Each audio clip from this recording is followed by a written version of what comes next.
धर्म जय जय। अरिहंत मंगल सिद्ध प्रभु मंगलो,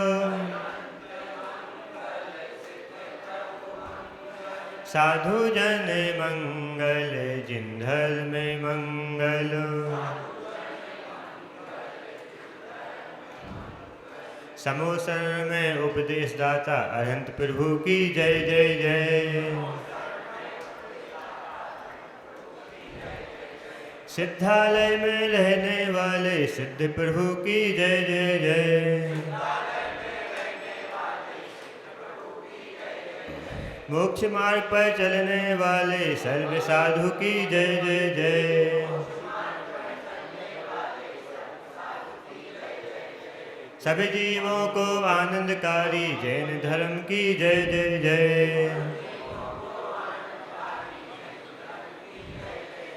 आदिम तीर्थंकर आदि ब्रह्मा आदिनाथ भगवान की, मूल नायक 1000 श्री नेमिनाथ भगवान की, देवादिदेव श्री शांतिनाथ भगवान की, वर्तमान जन शासन नायक महावीर स्वामी भगवान की, संत श्रमणी आचार्य गुरुवर श्री विद्यासागर जी महामुनि राज की, आचार्य श्री समय सागर जी महामुनि राज की, निर्यापक्ष मुनि श्री समता सागर जी मुनि श्री पवित्र सागर जी महामुनि राज की जय।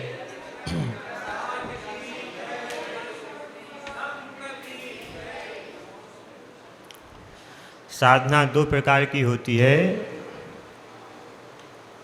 एक साधना होती है संबल रूप है और दूसरी होती है निर्जरा रूप है।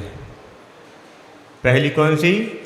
संबल रूप, जिसके अंतर्गत अपन को ये ध्यान रखना पड़ता है कि हमारे जीवन में कोई नए दोष है, नई कमजोरियाँ, नई सांसारिक इच्छाएं उत्पन्न ना होने पावे। और दूसरी है निर्जरा रूप है। इसका अर्थ है कि हमारी पूर्व संचित दोषों कमजोरियों को दूर करने का पुरुषार्थ है, सतत करते रहना। कौन सी दो साधना?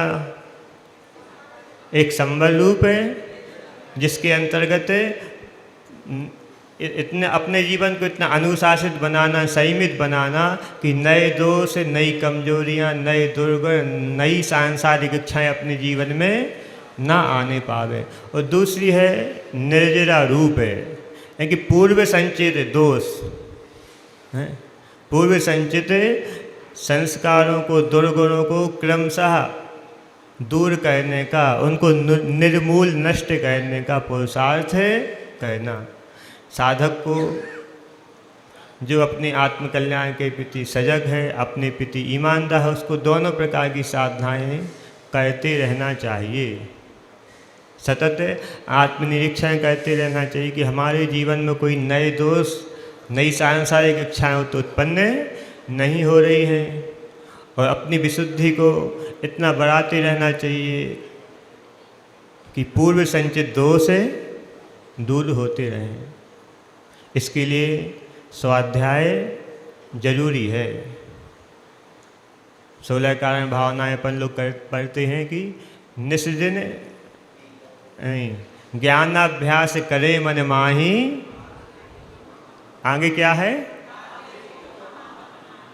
ज्ञानाभ्यास करे मन माही, ताके मोह महातम नाही। जो निरंतर ज्ञान का अभ्यास करता है उसके मोह, राग, द्वेष आदि विकार धीरे धीरे समाप्त होते रहते हैं। इसलिए अपन लोगों को ज्ञानाभ्यास करते रहना चाहिए। स्वाध्याय में अपन ज़्यादा समय लगाना चाहिए और अपन जो व्रतों का पालन कर रहे हैं उसकी पूरी अच्छी जानकारी अपन को प्राप्त करना चाहिए। इसी उद्देश्य से मुनि श्री समता सागर महाराज जी ने ये आयोजन किया है। इस आयोजन का प्रयोजन यही है कि अपन लोग अपने व्रतों को, प्रतिमाओं को अच्छी तरह से समझ के उसका पालन करें। आधे अधूरे ज्ञान से, दूसरों की देखा देखी से अपन जो व्रत लेते हैं वो काल्पनिक व्रत हो जाते हैं, वास्तविक ओरिजिनल व्रत नहीं हो पाते हैं। इसलिए अपन लोगों को अपने व्रत, अपना संयम ओरिजिनल हो, काल्पनिक ना हो, वास्तविक हो। इसके लिए अपन लोगों को स्वाध्याय करते रहना चाहिए किसी ने कहा है कि जो बिन ज्ञान क्रिया होगा है, जो बिन क्रिया मोक्ष पद चाहे, जो बिन मोक्ष कहे में सुखिया, वह अजान मूडन में मुखिया। क्या कुछ समझ में आया? मूडन में मुखिया यानी मूर्खों का सरदार है। कौन? तो जो बिन ज्ञान क्रिया होगा है, जो बिना ज्ञान के थोड़ा सा बहुत सीख लिया, आधा अधूरा, अध कचरा ज्ञान खतरा जान। क्या? अध कचरा ज्ञान खतरा जान है, खतरे में जान, नीम हकीम खतरे जान है। इस प्रकार अध कचरा ज्ञान, आधा अधूरा ज्ञान भी बड़ा खतरनाक होता है। ऐसे लोग भी बड़े खतरनाक हो जाते हैं। वो स्वयं तो पूरा जानते नहीं हैं और दूसरा कोई बताए तो मानते भी नहीं हैं। फिर क्या कहते? अपनी अपनी तानते हैं। क्या है? पूरा सही सही तो स्वयं जानते नहीं, कोई दूसरा बताए तो मानते नहीं और अपनी अपनी तानते हैं। ऐसे लोग बड़े खतरनाक होते हैं। और ये ऐसे लोग त्यागी बन जाए तो वे ते आगी, क्या है? ते आगी थोड़ी सी ही उनको माचिस दिखा दो और आग बबूला कोई थोड़ा सा छेड़ दे तो आपे से बाहर हो जाते हैं। जैसे कोई मधुमक्खी की छत्ती में थोड़ा सा छेड़ दे तो फिर तो है। इसी प्रकार ऐसे त्यागी हैं जिनको पूरा ज्ञान नहीं होता है और थोड़ा सा आधा अधूरा ज्ञान पा करके वह इस मार्ग पर आगे बढ़ जाते हैं। और जो मन शुद्धि का तो ध्यान नहीं रखते, वचन शुद्धि का ध्यान नहीं रखते, सिर्फ काय की शुद्धि या वस्तुओं की शुद्धि छू छू ज़्यादा लगे रहते हैं। तो ऐसे लोगों को यही कहा जाता है कि पहले अच्छे से स्वाध्याय करो, अच्छा परिपूर्ण ज्ञान करो, फिर इस मार्ग में आगे बढ़ो, ताकि ये मार्ग दूषित ना हो और स्वयं अपने परिणामों में संक्लिष्टता ना हो। इसलिए अपन लोगों को सोच समझ के ही इस मार्ग पर आगे बढ़ना चाहिए। तो आप लोगों को श्रावक के 3 प्रकार बतलाए थे। कौन कौन से 3 प्रकार हैं?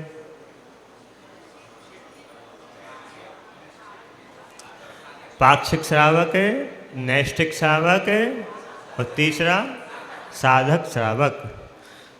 तो जो जिनेंद्र भगवान की आज्ञा का पक्ष लेता है, जो जिनेंद्र भगवान ने जो आज्ञा दी है, जिनेंद्र भगवान ने जो सच्चा धर्म बतलाया है, सच्चे देव का लक्ष्य बतलाया है, सच्चे शास्त्र का लक्ष्य बतलाया है, सच्चे गुरु का लक्ष्य बनाया, उस पर जिसको पक्ष होता है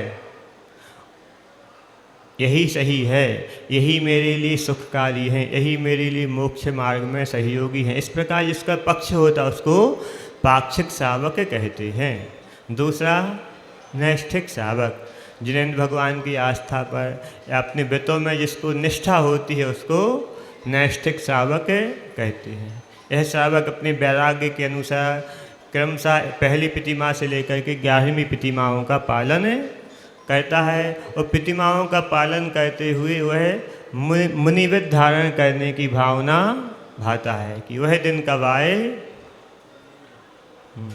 परंतु जब वह देखता है कि हमारे चारित्र मोहिनी कर्म का तीव्र उदय चल रहा है, हमारी शारीरिक अनुकूलता नहीं है, द्रव्य क्षेत्र काल भाव की अनुकूलता नहीं है, तो वह श्रावक अवस्था में व्रतों का पालन करते हुए भी अपनी संलेखना की तैयारी शुरू कर देता है। उसको कहते हैं साधक श्रावक। तीसरा नंबर कौन? जिसने श्रावक व्रतों का पालन करते हुए अपनी संलेखना की तैयारी, अपनी कसायों को कम करना और काय को भी कृश करने का पुरुषार्थ प्रारंभ कर दिया है, सभी के प्रति समता भाव धारण कर लिया है, सभी के प्रति क्षमा का भाव भी धारण कर लिया है और सभी से सभी अपनी क्षमा याचना भी कर ली है, ऐसा श्रावक को साधक श्रावक कहते हैं। वह मुनिवृत्त धारण करने की भावना तो कर रहा है प्रति समय, परंतु जब वह देखता है कि अभी अनुकूलता नहीं है कि हम महाव्रतों का निरतिचार पालन कर पाएँ, तो वह श्रावक अवस्था में ही अपने व्रतों का ही पालन करके अपनी साधना करता है। जब अपन को लगे कि हमको आगे के बेहतर पालन करना अभी नैतिचार संभव नहीं है, तो फिर ये सोच के नहीं आगे बढ़ लेना चाहिए कि जैसे कैसे तो हम पालन कर लेंगे। यदि वर्तमान में ही शक्ति नहीं है तो आगे तो शक्ति और घटने वाली है। और अपने सहयोगियों का विचार करके घर में हमारी कोई परिचर्या करने वाले हैं कि नहीं हैं। एक उदाहरण, दो व्यक्ति हैं। एक व्यक्ति ने गुरु से उपवास का नियम ले लिया। क्या लिया? कि आज का हमारा उपवास। और दूसरे व्यक्ति ने एकासन का नियम लिया कि आज हमारा एकासन है। अब जिसने उपवास का नियम लिया, क्या भाई अध्यक्ष साहब जी प्रवचन चल रहे हैं, अभी डिस्टर्ब नहीं करो बीच में। हाँ, अपनी व्यवस्था पहले से रखना चाहिए। एंड टाइम पर आ गए यहाँ बुलाने तो अपन लोगों को हाँ क्या बतलाए थे? साधक श्रावक। हाँ, एक व्यक्ति ने एकासन का नियम लिया और दूसरे ने किसका नियम लिया? उपवास का नियम। जिसने उपवास का नियम लिया, यदि वह एक रोटी भी खाता है, एक गिलास भी खाता है, तो वह क्या है? धर्मात्मा है कि नहीं है? वह आप लोगों की नज़र में वह धर्मात्मा नहीं है। और जिसने एकासन कर लिए, भरपेट भोजन कर लिया है, एकासन का नियम उसने अच्छे से पालन किया है, तो वह धर्मात्मा है कि नहीं है? एकासन करने वाला धर्मात्मा है और एक गिलास खाने वाला भी धर्मात्मा नहीं है, क्योंकि उसने उपवास का नियम लिया। तो इसी प्रकार जो अनुव्रतों का अच्छे से पालन कर रहा है वह धर्मात्मा है। लेकिन कोई महाव्रतों को धारण करके भी अच्छे से पालन नहीं कर पा रहा है, तो फिर वह क्या है? वह ठीक है नहीं। इसलिए कीजिए शक्ति प्रमाण, शक्ति बिना श्रद्धा धरें, धान श्रद्धावान अजर अमर पद। 16 कारण भावनाओं में शक्ति तह तप और शक्ति तह त्याग की बात कही है। अपनी जितनी शक्ति है उसके अनुसार अपन आगे बढ़ना चाहिए और अपने संलेखना की तैयारी करना चाहिए। इसलिए आचार्य श्री ने नेमावल में गृहस्थों को क्षुल्लक दीक्षा दी, मुनि दीक्षा नहीं दी, ताकि वह संलेखना की साधना करें। उसके बाद में जबलपुर में तिलवाड़ा घाट में भी उन्होंने बहुत से गृहस्थों को, प्रतिमाधारियों को क्षुल्लक दीक्षा दी, ताकि वह साधक सावक बन करके अपनी संलेखना की तैयारी करें। तो दोनों जगह है ऐसा प्रयोग हुआ और वह प्रयोग बहुत सफल हुआ है।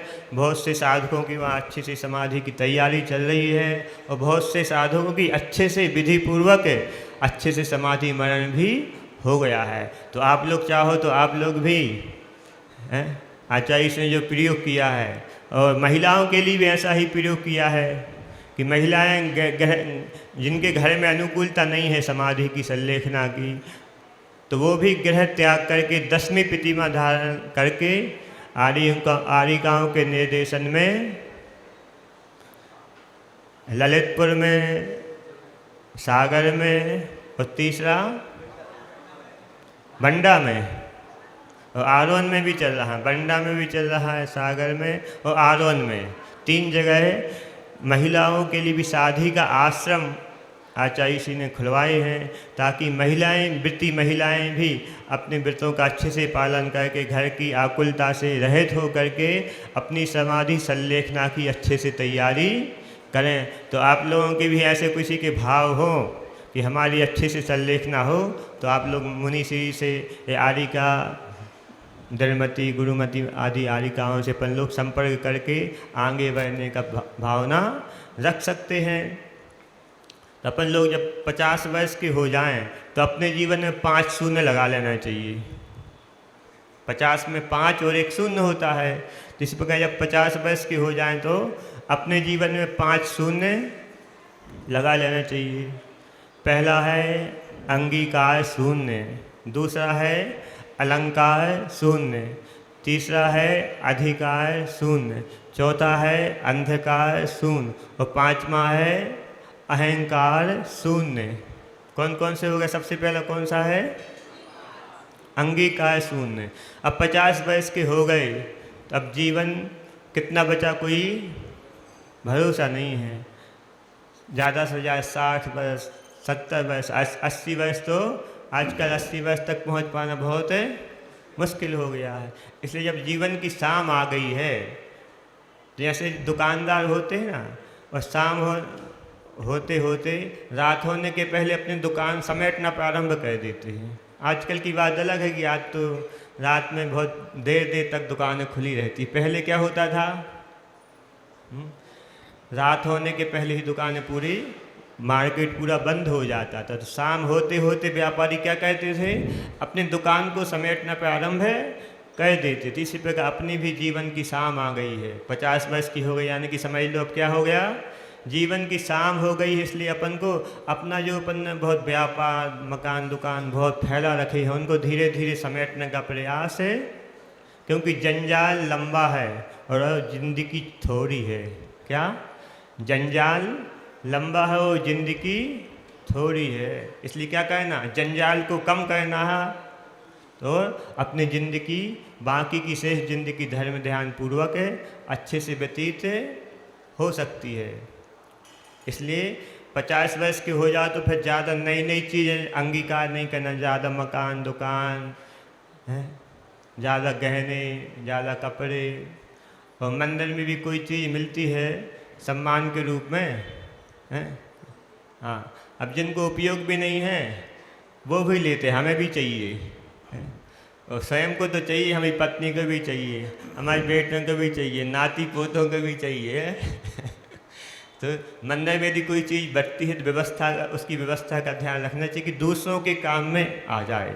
हमारे लिए कोई ज़रूरी नहीं तो हमें कोई आवश्यक नहीं, इसका ध्यान रखना चाहिए। मंदिर की व्यवस्था गड़बड़ ना हो, सभी को सहयोग मिले, सभी को लाभ मिले। वो जो सामग्री मिलती है वो घर में रखने के लिए नहीं मिलती है, किसके लिए मिलती है, हाँ, जब तक सेवा चल रहा है, जब तक कार्यक्रम चल रहा है, उसको प्रतिदिन साथ में लाओ। बहुत से लोग क्या कहते हैं, लेने के तो आगे आगे आते हो, फिर घर ले जा कर के, तो ऐसा नहीं करना चाहिए। अपन धर्म क्षेत्र में आए हैं, यहाँ अपन देने वाले बने, लेने वाले ना बने, ठीक है। इसलिए इसका ध्यान रखना। दूसरी बात है अलंकार शून्य। 50 वर्ष के हो जाओ तो फिर ज़्यादा अपने शरीर का अलंकार, शरीर को सजाना धजाना है। बाल काले सफ़ेद हो गए हैं तो सफ़ेद ही रहने दो, चांदी जैसे बाल अच्छे लगते हैं भाई, हैं। अब कई बहुत से लोग क्या होते हैं, सफ़ेद बालों को कलर करवाते, खिजाब डाई लगाते हैं।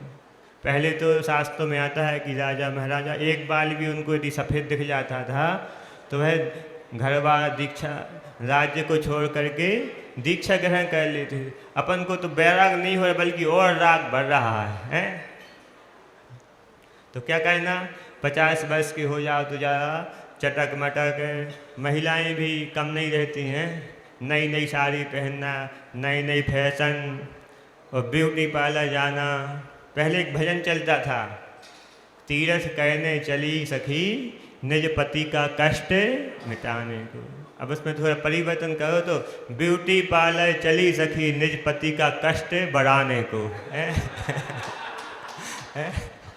ब्यूटी पार्लर चली सखी निज पति का कष्ट बढ़ाने को। ब्यूटी पार्लर जाएंगी तैयार होने के लिए, और घर से निकलेंगी तो तैयार हो के निकलेंगी, हैं।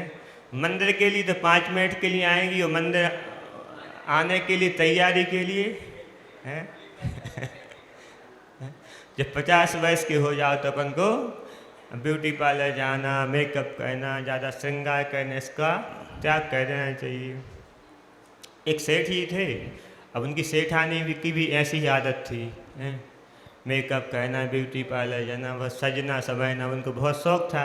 अब सेठ ही उनसे कहते थे कि अब तुम बूढ़ी हो गई हो, हैं, 50-60 साल की हो गई, अब इन सबको छोड़ो। परंतु सेठानी कहाँ मानने वाली। एक दिन किसी कार्यक्रम में गई, शादी का आयोजन था, उसमें सब सम्मिलित हुई। सेठी आगे बैठे थे, सेठानी थोड़ी बगल में पीछे बैठी थी। तो एक दूर बैठा हुआ व्यक्ति उस सेठानी को बार बार देख रहा था। सेठानी को बार बार घूर घूर के देख रहा था। सेठानी देखते हैं, देखो यह मुझी मुझको देख रहा है, मुझी मुझको देख रहा। फिर सेठ जी को इशारा कहती हैं कि देखो आप कह रहे थे तो बूढ़ी हो गई हो, देखो यह व्यक्ति 10 में से हम ही है, मुझी मुझको देख रहा, मुझी मुझको देख रहा है। तो सेठ जी कहते हैं वो तो कल्लू कबाड़ी है, पुरानी चीज़ें देखने का आदी है। क्या कहता है? वो तो कल्लू कबाड़ी है, पुरानी चीज़ें देखने का आदी है। तो 50 वर्ष के हो जाओ तो अंगीकार शून्य और फिर अलंकार शून्य। अपने जीवन में ज़्यादा अलंकार नहीं करना, ज़्यादा सादा जीवन उच्च विचार। सादा खाओगे, सादा पहनोगे तो आफत कभी नहीं आएगी और 4 दिन की जिंदगी आसानी से कट जाएगी। सादा खाओगे, सादा पहनोगे तो आफत कभी नहीं आएगी और 4 दिन की जिंदगी आसानी से कट जाएगी। इसलिए अपन लोगों को पहला अंगीकार शून्य, दूसरा अलंकार शून्य, तीसरा है अंधकार शून्य। सबसे बड़ा अंधकार क्या है? मोह का अंधकार है। क्या है सबसे बड़ा अंधकार? मोह का अंधकार है। उस मोह अंधकार को दूर करने का प्रयास करना चाहिए। अपन लोग भगवान से प्रार्थना करते हैं कि मोह अंधकार विनाशनाय दीपम निर्पामती। हाँ, तो बाहर का दीप जलाने से मोह रूपी अंधकार दूर है। ये अंदर में एक आत्म ज्योति को प्रकट करोगे तभी अपना मोह रूपी अंधकार दूर होगा। जब ही जी आत्म जाने तब ही जी शिव सुख ठाने। क्या? जब यह जीव आत्मा को जानता है, पहचानता है कि मैं हूँ, कौन हूँ, कहाँ से आया, मेरा स्वरूप क्या है। एक व्यक्ति गुरु के पास गया, उस दरवाज़ा बंद था तो दरवाज़ा खटखटाया। अंदर से आवाज़ आई कि कौन हो। क्या आवाज़ आई? कौन हो। तो वह व्यक्ति कहता है, जिज्ञासु कहता है कि भगवान यही जानने तो आया हूँ कि मैं कौन हूँ। क्या? यही जानने तो आया हूँ कि आप लोग किस लिए आए यहाँ पर हैं? यही जानने तो आए हैं कि मैं कौन हूँ। अनादिकाल से अपन ने पर पदार्थों को तो बहुत जाना। कोई अपरिचित व्यक्ति मिलता है तो जल्दी उसका परिचय प्राप्त करने की कोशिश करते हैं, परंतु अपने आप का परिचय प्राप्त करने का, अपने आप को जानने का प्रयास नहीं किया है। इसलिए आचार्य कहते हैं कि अपना पता होना ही पते की बात है। क्या? अपना पता होना ही, अपन को सबको तो सबका पता है, सबको जानने में इतने व्यस्त हैं कि स्वयं के जानने की फुर्सत नहीं है। इसलिए अब पर पदार्थों को तो खूब जाना, परंतु अब स्वयं को जानने का प्रयास करना। अपन भगवान के दर्शन क्यों करते हैं? भगवान मूर्ति के दर्शन करके मूर्तिमान जिन भगवान के दर्शन करते हैं, और जिन भगवान के दर्शन करके निज के दर्शन करना चाहिए। क्या? जिन के दर्शन किस लिए करना? जिन दर्शन सनही सनही कराता निज दर्शन, ये हाई को है। क्या है? 5 7 5 जिन दर्शन 5 शब्द हो गए, सनही सनही कराता 7 शब्द हो गए, और निज दर्शन, जिन दर्शन क्या कराता है? अपन दर्पण क्यों देखते हैं? दर्पण देखते हैं कि दर्पण में अपना चेहरा देखते हैं। क्या? अभी सभी लोग दर्पण देख के आए कि नहीं आए? तो दर्पण को देखा कि दर्पण में अपना चेहरा देखा है? तो जिनेंद्र भगवान भी एक दर्पण के समान है। उसमें अपने आप को देखना है। क्या करना है? उसमें अपने आप को देखने, जब अपने आप को देख लेंगे, जान लेंगे, तभी अपना मोह रूपी अंधकार दूर होगा। कुंकुंदाचार्य प्रवचन सार ग्रंथ में एक गाथा कहते हैं कि जो जानदि अरहंतम दब्बत गुणत्य पज्यतेहम सो जानदि अपारम मोहो खलु जादि तस्य लयम। जो जानदि अरहंतम, जो अरहंत भगवान को जानता, किस प्रकार जानता है? दब्बत गुणत्य पज्यतेहम, जो अरहंत भगवान को द्रव्यपने से जानता है, गुणपने से जानता है और पर्यायपने से जानता है। सो जानदि अपारम, उसी प्रकार अपनी आत्मा को भी जानता है। उसी का ही दर्शन मोह, मोहो खलु जादि तस्य लयम, उसका दर्शन मोह यानी कि मिथ्यात्व नाश को प्राप्त हो जाता है। इसलिए अपन लोगों को भी अपना मोह अंधकार को दूर करना है तो अनंत भगवान को द्रव्यपने से जानो, उनको गुणपने से जानो, उनको पर्यायपने से जानो। उसी प्रकार जैसे अनंत भगवान का द्रव्य है उसी प्रकार मेरा भी द्रव्य है। द्रव्य दृष्टि की अपेक्षा कोई अंतर नहीं है। उनका द्रव्य अलग है, हमारा द्रव्य अलग है, ये तो अंतर है, परंतु द्रव्य दृष्टि की अपेक्षा, द्रव्यपने की अपेक्षा, जीव द्रव्य की अपेक्षा कोई अंतर नहीं है। इसी प्रकार जैसे भगवान में अनंत गुण हैं, इसी प्रकार हमारी आत्मा में भी अनंत गुण हैं। गुणों की अपेक्षा कोई हीन अधिकता नहीं है। अंतर इतना है कि उनके गुण प्रकट हो गए हैं, अभिव्यक्त हो गए हैं, अपने गुण प्रकट नहीं है, परंतु कम एक भी अनादिकाल से चारों गतियों में 84 योनियों में बहुत कुछ बीता, परंतु किंचित नहीं जीता। आत्मा कुछ खाली नहीं हुआ। आत्मा के अनंत गुण में एक गुण भी कम नहीं होते हैं। तो अपन लोगों को अनंत भगवान का जैसा द्रव्य है वैसा मेरा द्रव्य है, मैं भी जीव द्रव्य हूँ। जैसे अनंत भगवान में अनंत गुण है उसी प्रकार हमारी आत्मा में भी अनंत गुण है, और जैसे उनकी पर्याय है वैसे मेरी पर्याय भी होगी भविष्य में। क्योंकि जो द्रव्य होता है त्रैकालिक होता है, उसकी भूत की पर्यायें भी उसमें रहती हैं, वर्तमान की पर्याय भी रहती हैं, और भविष्य की भी पर्यायें भी उसमें रहती हैं। त्रैकालिक पर्यायों के समूह का नाम ही द्रव्य है। गुण पर्यायवत् द्रव्यम, गुण और पर्यायों के समूह को ही द्रव्य कहते हैं। द्रव्य कोई अलग से वस्तु, आत्मा में अनंत गुण है और भूत भविष्य की सभी पर्यायें भी आत्मा में हैं, और भगवान के ज्ञान में भी अपनी सभी पर्यायें झलक रही हैं। झलक रही कि नहीं झलक रही? भविष्य की भी झलक रही हैं। तो भगवान से ही कहते हैं कि भूतकाल प्रभु आपका वह मेरा वर्तमान, और वर्तमान जो आपका वह भविष्य मम जान। बोलो सभी लोग एक बार, भूतकाल प्रभु आपका वह मेरा वर्तमान,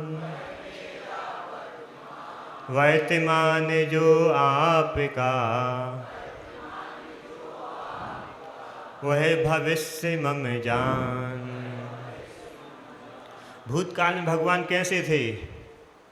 अपन जैसे थे कि नहीं थे? अपन जैसे संसार ही तो थे।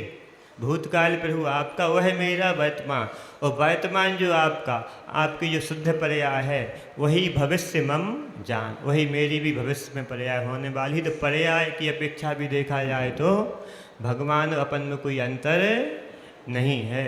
इसलिए अपन लोगों को भी अपने आत्मा को भी जानने का, पहचानने का प्रयास करना चाहिए। भगवान को जानकर अकेला उनके माध्यम से, अकेला उनको ही नहीं देखना, उनके माध्यम से स्वयं को भी, जिस प्रकार अपन को भी छाता लाते हैं बरसात के समय मंदिर में, और बरसात खुल गई, धूप निकल आई तो अपन लोग बिना छाता लिए अपने घर को जाते हैं। परंतु रास्ते में कोई दूसरा व्यक्ति छाता वाला दिखता है तो अपन को स्वयं भूले हुए छाते की याद आ जाती है। इसी प्रकार अपन भी भूले हुए भगवान हैं। अपने आप को मोह महामद पियो अनादि, भूल आपको, अपने आप को भूले हैं। भ्रमतवादी संसार में घूम रहे हैं, भटक रहे हैं। तो भगवान को देख करके अपने भगवान की याद आना चाहिए कि जैसे भगवान का स्वरूप है वैसा मेरा ही स्वरूप है। हूँ स्वतंत्र निश्चल निष्काम, ज्ञाता दृष्टा आत्म राम। मैं वह हूँ जो है भगवान, जो मैं हूँ वह है भगवान। अंतर यही ऊपरी जाने, बेविराग मम, मम स्वरूप है, वर्तमान में है, मम स्वरूप है सिद्ध समान। दिव्य दृष्टि से देखा जाए, शुद्ध निश्चय नहीं की अपेक्षा देखा जाए तो सब्बे शुद्धाहु शुद्ध नया, सभी संसार जीव भी शुद्ध हैं। सब्बे शुद्धाहु, ये द्रव्य संग्रह में नेमीचंद आचार्य ने कहा है। तो मम स्वरूप है सिद्ध समान। अपना सभी जीवों का स्वरूप तो देखा जाए तो सभी का सिद्धों के समान है, परंतु उस स्वरूप को अपन भूले हैं, इसलिए संसार में भटक रहे हैं। मोह का अंधकार कब मिटेगा? जब अपन आत्मस्वरूप को जानेंगे। अपने आत्मा में ज्ञान तो है, ऐसा कोई आत्मा नहीं जिसमें ज्ञान ना हो। होता है कोई ऐसा ज्ञान? आत्मा निगोदी आत्मा है, उसमें भी ज्ञान होता है, अपन सभी में ज्ञान है, परंतु अपने ज्ञान में आत्मा नहीं है। क्या है? आया समझ में अन्ना कुछ है? अपन में सभी के अंदर ज्ञान तो है, परंतु अपने ज्ञान में आत्मा है कि नहीं है? अपने ज्ञान में संसार की सभी वस्तुएं हैं और सबको जानने की इच्छा भी है, परंतु अपने ज्ञान में आत्मा है कि नहीं ये देखो। उस आत्मज्ञान को अपन प्राप्त करना चाहते हैं कि नहीं? यदि अपने आत्मा को नहीं जाना, अपने स्वयं को नहीं पहचाना, तो बाहर अपन कितने भी धर्म क्रियाएं कर लो, उससे सुख शांति मिलने वाली पे निज आत्म ज्ञान बिना सुख लेश न पायो। छठाला में आता है कि नहीं आता? पे निज आत्म ज्ञान बिना सुख है। इस जीव ने अनुव्रतों को भी धारण कर लिया, महाव्रतों को भी धारण कर लिया, 9 में गिरिवक तक में भी उत्पन्न हो गया, परंतु आत्म ज्ञान के बिना इस जीव कभी सुखी नहीं हुआ है। अंतिम गिरिवक लौकी पद हद पायो अनंत बिरिया पद। इस जीव ने अंतिम गिरिवक यानी कि 9वें गिरिवक की हद भी अनंत बार प्राप्त कर ली, परंतु आत्मज्ञान के बिना, भेद विज्ञान के बिना यह जीव सुखी। इसलिए सुखी होना है तो मोह रूपी अंधकार को दूर करो। समय हो रहा है, अभी 2 अंधकार और बचे हैं, अंधकार शून्य, दूसरा अधिकार शून्य और एक है अहंकार शून्य। अधिकार की भावना, माल भले ही मत छोड़ो, परंतु मालिकियत की भावना, क्या अपन घर गृहस्थी भले ही नहीं छोड़ पा, परंतु मैं इसका स्वामी हूँ, इस प्रकार की स्वामित्व की भावना, अधिकार की भावना छोड़ करके घर में रहो मेहमान जैसे और दुकान में रहो मुनीम जैसे। क्या? घर में रहो तो, परंतु घर में रहो मेहमान जैसे हो, दुकान में काम करो तो कैसे? मुनि न बन पाओ तो मुनीम जैसे। इस प्रकार अपन लोगों को अपने जीवन को अच्छा बनाने के लिए संबल रूप साधना और निर्जरा रूप साधना को अंगीकार करके अपने जीवन को सफल बनाना चाहिए। यों श्रावक वित्पाल स्वर्ग सोलम उपजावे, तहते चय नर जन्म पाए मुनि हिवे शिव जावे। इसी भावना के साथ बोलो महावीर स्वामी भगवान की जय।